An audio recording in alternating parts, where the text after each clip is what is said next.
Morning, children. Hope you all are healthy and happy and taking very good care of yourself. Welcome to Session 4, Social Studies Paper 2, Chapter 18, Emerging Political Trends 1977 to 2000.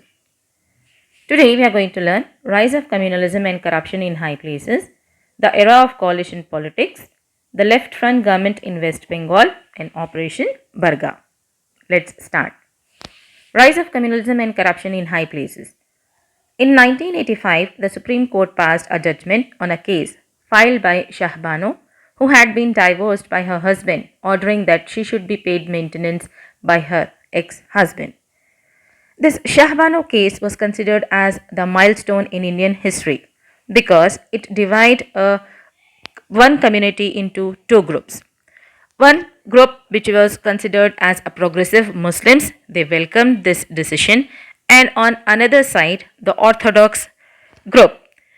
The Orthodox group, they thought that they have protested against this judgment by saying that it is against the Islamic law. And if the government is started interfering in this, definitely they'll try to involve or interfere in the other matters also of a particular community. Though the government came under pressure of the orthodox sections and enacted a law in 1986 which led off Muslim husbands and permitted Muslim religious bodies to pay maintenance to divorced women for a short period of 3 months. So the government, under the pressure of orthodox section of the particular community, they have enacted a law in 1986 according to which for a short period of 3 months the maintenance can be paid by the Muslim religious bodies. And this was widely seen as compromising before religious orthodoxy and ignoring the interest of women of the community. Here you can see Shahbano, who has filed a case against her husband and asked for the maintenance after divorce. Around the same time, some sections of the Hindus had begun a campaign for building a temple for Lord Rama in Ayodhya in the place of the controversial construction. Yes, it was Babri Masjid. They claim that it was the birthplace of Lord Rama and it has been built by destroying the earlier temple. So around the same time after the Shahbano case, at the same time there was an issue on Babri Masjid where they have making it as a controversial construction, and they considered this place as the birthplace of Lord Rama. And the custodian of Babri Masjid denied this and claimed that this was a place of worship for Muslims. In 1986, the Allahabad court ordered that the mosque may be kept open on all days and allow Hindus to perform worship on a daily basis.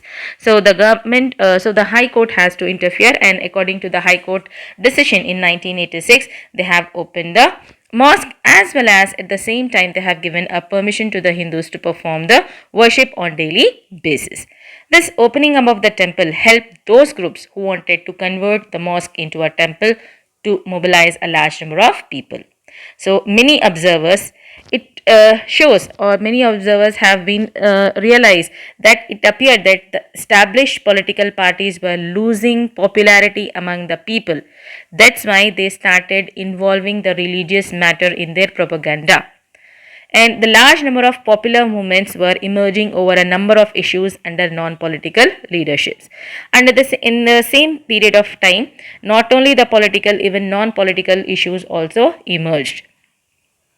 And the observers also felt that this decline in popularity led the national political parties to pander to religious feelings in both Hindu and Muslim communities so as to retain their support in elections. So why the political parties are involving the religious matter or communalism concept in their propaganda? Because they are losing the interest. They are losing the popularity. To get attracted by the common people, this communal feeling or the religion has been involved in their propaganda or in their manifesto. But it weakened the secular fabric of Indian polity and made way for a rise of communal politics in the following decade. So it started making some or the other gap, or it started to making a split, or it damaged the secular fabric of Indian culture. Here you can see structure of Babri Masjid before demolition. The issue of corruption in administration and in political circles became the main plank of the election campaign for non-Congress political forces in the next elections held in 1989. Not only the communalism topics or the religious topic, even the matter of corruptions also was involved in a political scenario. Once the non-Congress parties, irrespective of their differences amongst themselves, got together, it became difficult for the Congress to win. Though Congress returned with the highest number of seats, it did not have enough seats to form a government on its own. Though because of this corruption, because of the involvement of religious matter and all that, the non-Congress party also, they're having whatever the differences are there, they decided that they should be all together against the Congress. But it make the Congress in 1989 elections to get seats, but they are not having enough seats to form a government. That's why they need a support of another parties. So for the first time, the first coalition government led by VP Singh's Janata Dal was formed. Now, the era of coalition politics. The 1990s were years of very significant change in the post-independence India. With the transformation to a competitive multi-party system, it became near impossible for any single party to win a majority of seats and form a government of its own. Since 1989, all governments that had formed at the national level have been either coalition or minority governments. Now, the trend has been changed. We have already learned in the previous chapters that there was only a Congress system, but now after that period of time, regional parties has been emerged. They started challenging it, but the situation or the scenery has been keep on changing. Since 1989, all the governments had to form at the national level. They have to take the support from the other parties to form a government. They are the coalition parties or minority governments. Means they are not having enough seats to have their own government. They have to take the support from other parties. While the early coalition governments were highly unstable and did not last their full terms, the later coalitions have put in place multiple mechanisms like common minimum programs and coordination committees to bring about greater understanding between the partners. Now, earlier time when the coalition era has been started, at that time the coalition governments were not having stability. They, because of the demands from the various political parties, when they are not getting the chance to become a minister, or they are not having a particular authority which they have demanded, they have just started demanding that they are withdrawing their support. So there is need to have certain programs or coordination among all the parties.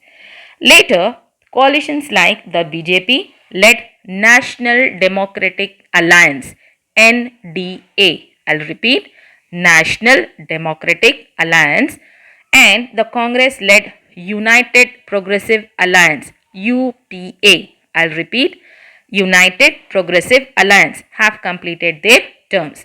Moreover, the UPA was the first coalition to be re-elected. So later, after having coordination committees and understanding between the partners and all that different political parties, two coalition government parties like NDA and UPA, they have completed their terms. Previous coalition governments were unable to complete their term. Here, VP Singh, under VP Singh, for the first time, the coalition government have established. Now, the left front government in West Bengal. The left-wing political parties like the CPI, Communist Party of India, Forward Bloc, Revolutionary Socialist Party (CPM), Communist Party of India, Marxist, won the elections in the state of West Bengal in 1977 and formed the left front government led by Jyoti Basu from CPM. One of its most important program was to carry out the unfinished task of the land reforms in the state. Now, in the elections of 1977, under the chief ministership of Jyoti Basu, he was from CPM, he has started certain welfare measures. One of his tasks which he has started was to complete the task of land reforms. For this purpose, in June 1978, the West Bengal government launched Operation Barga to record the names of the sharecroppers, Bargadars who tilled the land belonging to landlords and paid a large share of the produce as rent to them. Children, this is very important topic. What is Operation Barga? Operation Barga means, here Bargada means the laborers, agricultural laborers, those who are tilling the land. They are paying rent to the landlords when they are using their land, when they are doing the agriculture. And if they are just spending all that expenditure they are maintaining, like in the form of seeds, purchasing the fees for seeds, fertilizers, pesticides and all that, after purchasing also they have to give a maximum profit to the landowners. So as in this way most of the people get indebtedness. So for this there was a need to have a better land reforms, and this is actually the Operation Barga. And who formed this major part of agrarian population in West Bengal and to secure their rights. This Operation Barga actually started for the helping this agricultural laborers. Here Jyoti Basu, and this is a map of West Bengal. Operation Barga. Operation Barga depended heavily on collective action by the sharecroppers and Panchayati Raj institutions, thus avoiding bureaucratic delays and domination of the land-owning classes. As a result of Operation Barga, the landlords were largely prevented from forcibly throwing the Bargadas off the land. In fact, the Bargadar rights were made hereditary and thus perpetual. In all, approximately half of rural households in West Bengal have received and reformed benefits. So when the Operation Barga started in West Bengal, it started giving benefit to the agricultural laborers, those who are tilling the land. So they have make a list of all the people, those who are the agricultural laborers or those who are tilling, and how much of share of crops they are paying to the landowners. So as they are just making that, though they are just paying the profit, they should be having, if expenditure is maintained by the agricultural laborer or the person who is just using that particular land, the percentage of crop should be 30%. If the landlord or landowner is paying all the expenditures of seeds, fertilizers and pesticides, at that time 30% will be enjoyed, profit will be enjoyed by the tiller. So in this way they try to bring a good result in a land reforms movement. And as a result of these measures, agricultural production in West Bengal had increased almost 30% and rural poverty declined significantly. Because of this Operation Barga, the 30% agriculture has been increased and the rural poverty has been significantly declined. However, many critics felt that the majority of shareholders of West Bengal, about 70%, have still not been registered, and this partial implementation has led to the rise of new class of rural rich. Here you can see the impact of land reforms, impact on poverty. When you are comparing West Bengal in India, you can see how it started declining in West Bengal by having a particular land reform movement or Bargada movement. Political concerns in the last decade of the 20th century. This shift in politics was accompanied by some other significant developments also. On one hand, India was forced to open up and liberalize its economy by allowing fair flow of foreign capital and goods into India. On the other hand, new social groups asserted themselves politically for the first time, and finally, religious nationalism and communal political mobilization became important features of our political life. We are still coming to grips with these changes and adapting ourselves to them.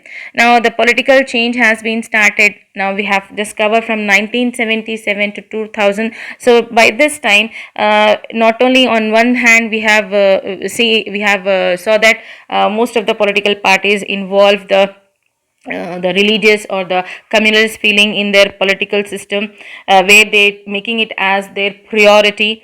And on the other hand, there is a need to bring a change in a economic sphere where they can allow the foreign capital investor to come and invest in India for its economic development. Let us have quick recap, children. Today we have learned rise of communalism and corruption in high places, the era of coalition politics, the left flank government in West Bengal and Operation Varga. It's time for home assignment. Today you have to write, some people feel that coalition politics has weakened the government. Others feel that it has prevented one party from steamrolling its agenda on the country. Discuss with examples. You have to write that why the coalition politics has weakened the government and weaken the one party domination, and if you want a coalition government, what things has to be involved in this government. Thank you.